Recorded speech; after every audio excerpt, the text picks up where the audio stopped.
This is the shore, and the waves keep crushing in. So here I am, Ensiferium from Helsinki, Finland. And I was not yet impressed again with the Berlin audience as they were standing around like fucking sound technicians not moving. I mean, what's the point? So after the show, I went to see the singer Markus Toivonen from Ensiferium to ask him about his favorite festival experience and Britney Spears. But here we go. What's your favorite festival experience? I really like small venues when you're really close to people and it's more like intimate. We just did like acoustic shows in Finland, and they were like really small venues. Like orchestral of... Just like acoustic guitar, did some rearrangements with song. I played some songs that we never played live because we have kind of folkish aspect also for the music, and that kind of stuff we can't do on heavy metal shows. And that was so much fun because it was in a small stage, people there, we were drinking with beer, people and some lady wrote a review that it felt like we actually were sitting in the band's living room and just listening to the band jam and talking with them, and I really like that kind of interaction with people. It's like more real, not just like in music business, in a way entertainment also. Yeah. In a way, if you put up a good show, that's like a little bit different than doing something really down to earth, really small stuff. Yeah. If you know what I mean. Yeah. So you must have a really big fan base, no? From Helsinki, like 20 years band career in Helsinki. Actually, like I said, we can do like one good show per year in Helsinki, but otherwise Finland is not really our territory. But metal is really popular there, no? Yes, it is. Maybe that's like kind of unfair to say it like this, but of course we have a fan base. Our last album went to #1 in Finland charts. Yeah. So of course we have, if we go play in different cities, but in a way... Do you mind, can I close the door? Yeah. Here's mine.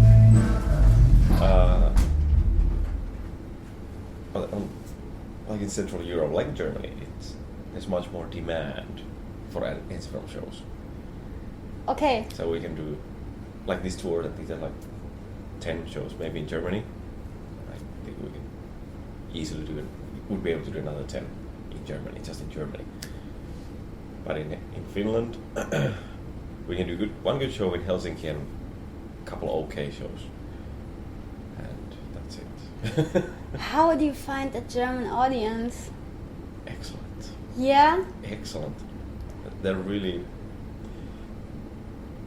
That's something I think it's probably has something to do with our music, and people like our music, and people who come to our shows come there to have a good time. And I think it was in one guy, I think he wrote for Metal Hammer, said it really well, that folk metal kind of brought fun back to metal. Yeah. And I think I never thought about it that way, but yeah, that's kind of true if you think about like thrash and black metal. Well, thrash is about partying as well. Well, in a way, yes, but yeah. it's more like serious in a way, and folk metal kind of brought a little bit more. It's okay to relax and have beer and do this. I don't know if you know the eläkeläiset dancing, this worm thing, and you can have that kind of stuff, and you can still have credibility as a metalhead. Yeah. In the eyes of your friends. What? Yeah, we don't have so strong. Like Vikings, they had really like God of War, for example. But we kind of don't have that kind of stuff. I think it's maybe Finnish culture. It's there was probably no time to do it. Think about that kind of stuff. If you have so much work to do just to get your family feeded. You were just happy to praise someone. Fuck yes, I got another deer or a bear today, so yeah, we can eat for another week. So there's no time. If you had a problem with your neighbor, you just went there and got some moonshine and hit him in the face and say, "Fuck you! Don't look at my woman," and then he goes back to I don't know. I really don't. Okay, I'm not a so historian. sorry. This is just Sorry, speculative.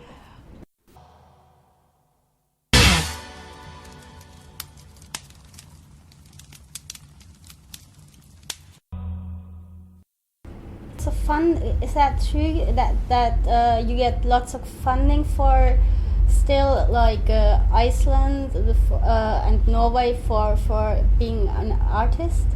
No. Actually, in Finland it's quite hard. There are some organizations that you can apply for some, if they could aid you for your tour, for example, but there's no guarantee that you will get it. And if you get it, you probably won't get it for another 2 years. So, of course, there are ways that they help. For example, there is another organization that you can apply for like working money for 1 month to like work with your music and stuff. But that usually goes for musicians, artists who have been working for decades. Mm. So you kind of have to prove that you are actually doing, instead of like helping out young bands. And okay, guys, here, have €1,000, go record a real album, to a proper studio instead of your garage. Did you get that? You mean the working money for 1 month? I never got that. I applied for once and I didn't get it. I said, fuck you. But yeah, we got some help every now and then for this tour and thing, but I think at least I feel many bands get it much more than we do. It has so much to do about how much media attention you get. And we as a band, we are not that... How did you do that? Yeah. We are not that much, about hanging around in bars and buying drinks. Some people are just love to be the center of the party in a way, and we've been laughing many times, especially our technicians, because they know other technicians from other bands, and they must say, "Oh yeah, and this band is playing in London, and it's big news in the Finnish newspaper." I'm like, okay. And next day, yeah, there was 50 people. And we played there last time, there were like 500 people, nobody knows about it. It's so much about who you know and how much actually media and also your record label has a lot to do with it. You happy with your record label, so? Yes, we are now on Melon Label.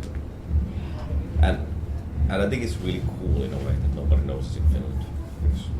I think one of the funniest moments was when we played in Helsinki. I think it was probably the time when it was sold out, show for 800 people. Mm-hmm. And there was like a gas station across the street. And me and Markus went there, probably by a beer or something, and before the show. And there was a guy there with Ensiferium show, like, "Hey, are you guys coming to the show tonight?" I'm like, "Yeah." "Fuck yeah, see you there." Like, okay, see you there. Come on. I really like that in a way. Looking so stereotypical metalhead. Instead of everybody's recognizing that would be really disturbing, I guess. Because, we're just a bunch of... Not being able to go to the shopping center. Yeah. Like... Yeah, that would be terrible. Britney. Yeah, I really feel bad for them.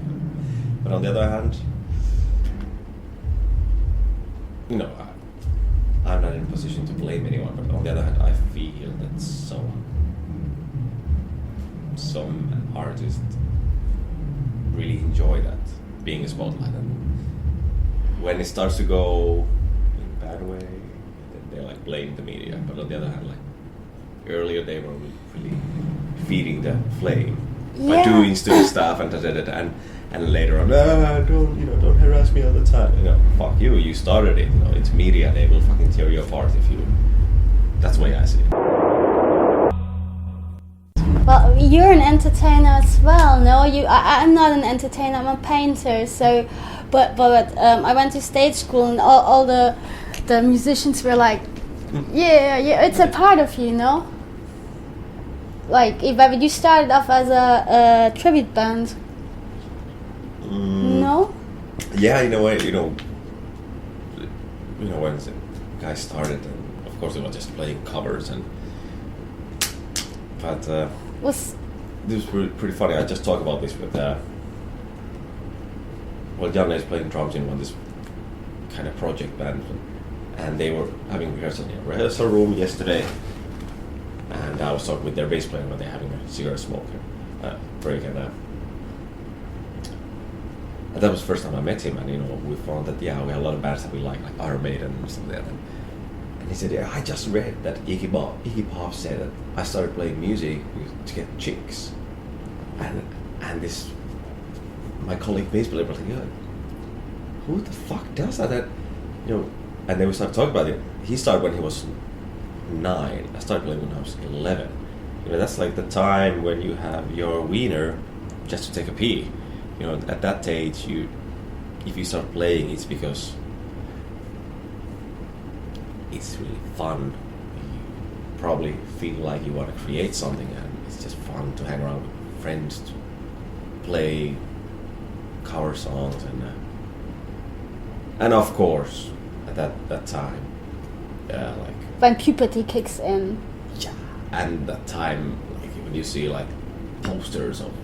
Well, we both Iron Maiden with this guy, and when you see a photo of Steve Harris doing this and jumping from stage and have Eddie there behind and Flame, wow, musicians were superheroes in a way. It felt like that, they were out of this world, probably out of some Marvel universe or something. But it was different. I'm sorry, I get carried away when I talk. But yes, it's what you wanted to talk about. Yeah. But there is really, I think, musicians like that. Now I lost the plot.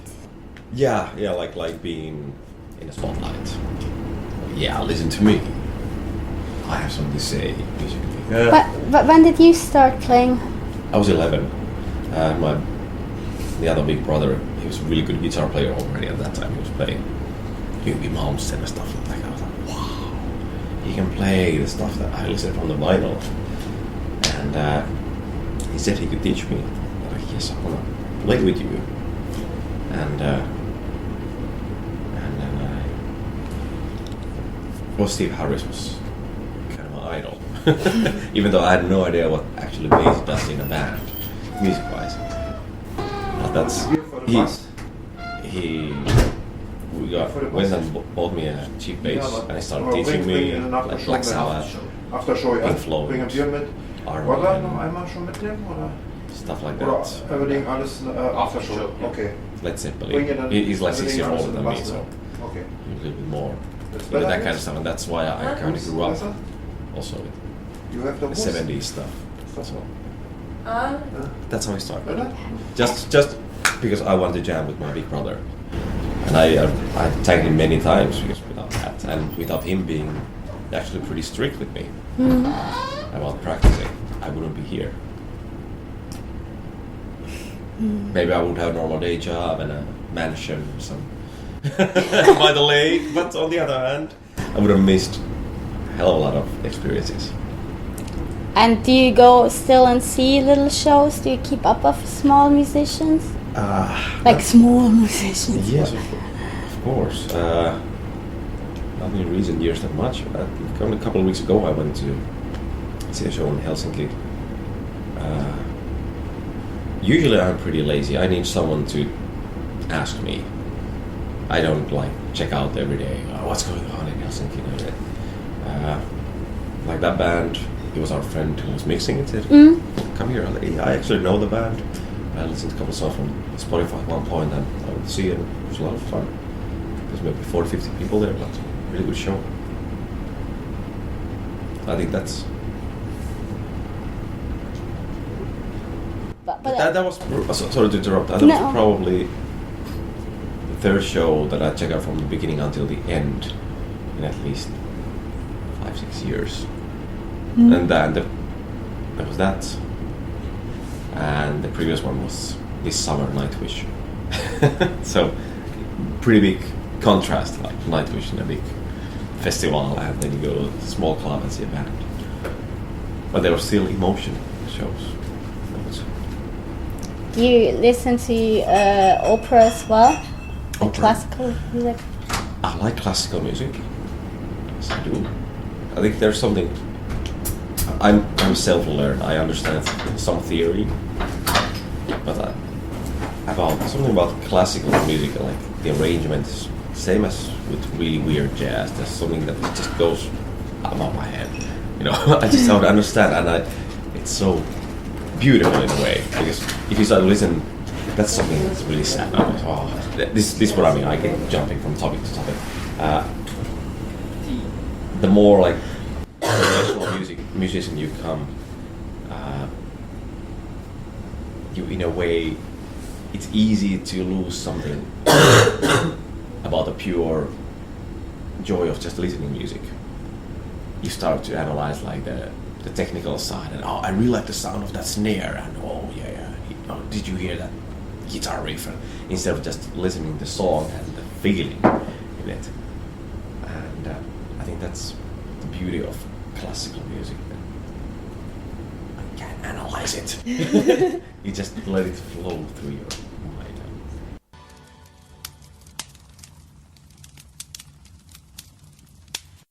mind. But you do you used to compose any like Cubase or any computer programs, Ableton? You mean like doing like MIDI stuff? No, we haven't done any MIDI stuff. Yeah, we have Cubase actually. So, since we had a keyboard player in the band and Metta is playing accordion, but it's a digital accordion.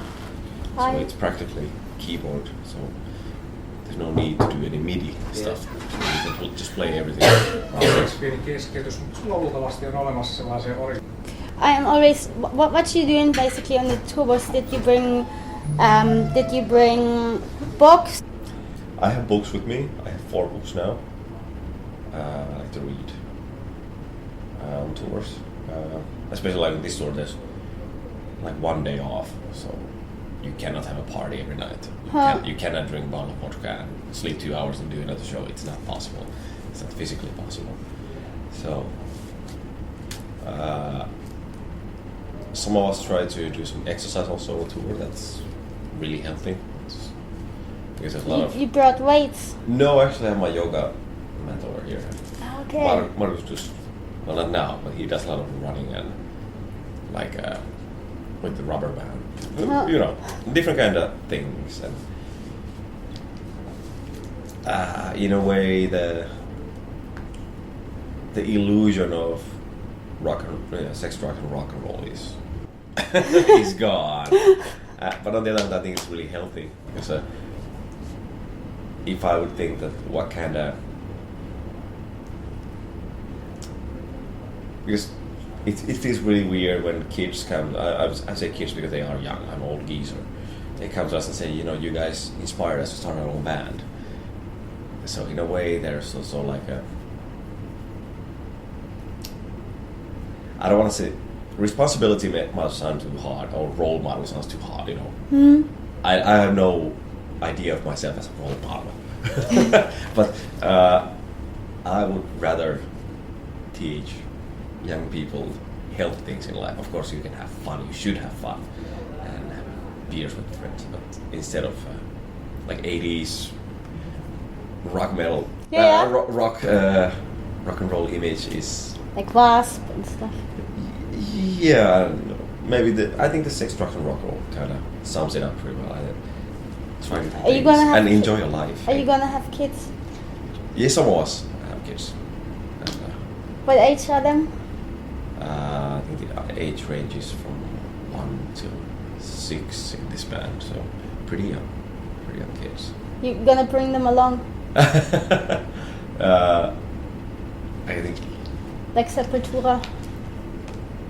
They're a big band. They can do that kind of stuff. I think we are not in that position where you do that. And on the other hand, I know some bands, like older bands, who are like older kids, especially from States, they come to Europe and they have like a vacation almost with the family, and you know, daddies just play a couple of shows per week, and Yeah, Napalm Death. they also did that. Okay, Yeah. I think that's really cool, and I think it's, if you have the possibility, why not? What's your favorite now? What's your do you have any favorite in the Teutonic metal, in the German metal?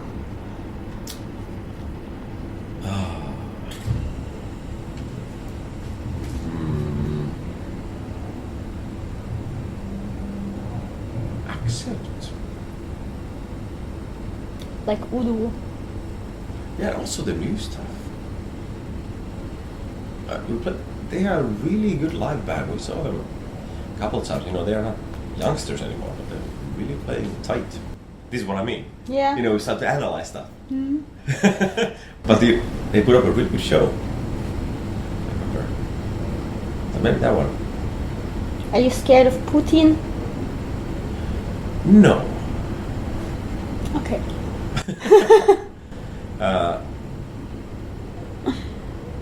I actually just checked out the I really like documentaries. That's probably the typical when you notice you're getting old. But that happened like a decade ago. Where there was a guy interviewing Putin for an hour or something. And then I realized I've never heard this guy actually talk like this. Even though you see him in the media almost every day and you just hear him in the news saying like a couple of lines, but it's like somebody asking questions, him answering stuff, also like really old stuff, how he feels about what happened in the past, like in Soviet Union time and stuff. It was really interesting. And now I missed like last 5 minutes of it. There was a documentary about same kind of interview thing with Donald Rumsfeld, the ex-defense minister of States. Yeah, that was also like really eye-opening.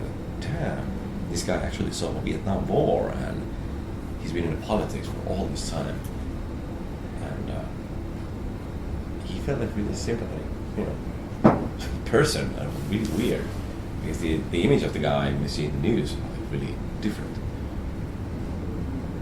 Then again, we're all human beings. Yeah. Everybody's poop smells bad, and everybody wakes up in the morning. You know, everybody has their personal crosses to bear and stuff like that. So you it's easy to forget that. For a public person, like we talk about media attention earlier. Sometimes it's really ridiculous. Like you said, Britney, for example. Yeah. I think it's at some point people really like tore her apart in the media. I didn't follow that. I just felt like when I read news that there was another shocking news and like, come on, leave the girl alone. You know? But on the other hand, like I said, I feel some people give the tip to the journalists themselves, or they accidentally get into a position where they are like having to be the big predator. Yeah, I don't know. I might be totally wrong, but it's not so black and white. Not many things in life are actually black and white. And the older you get, the more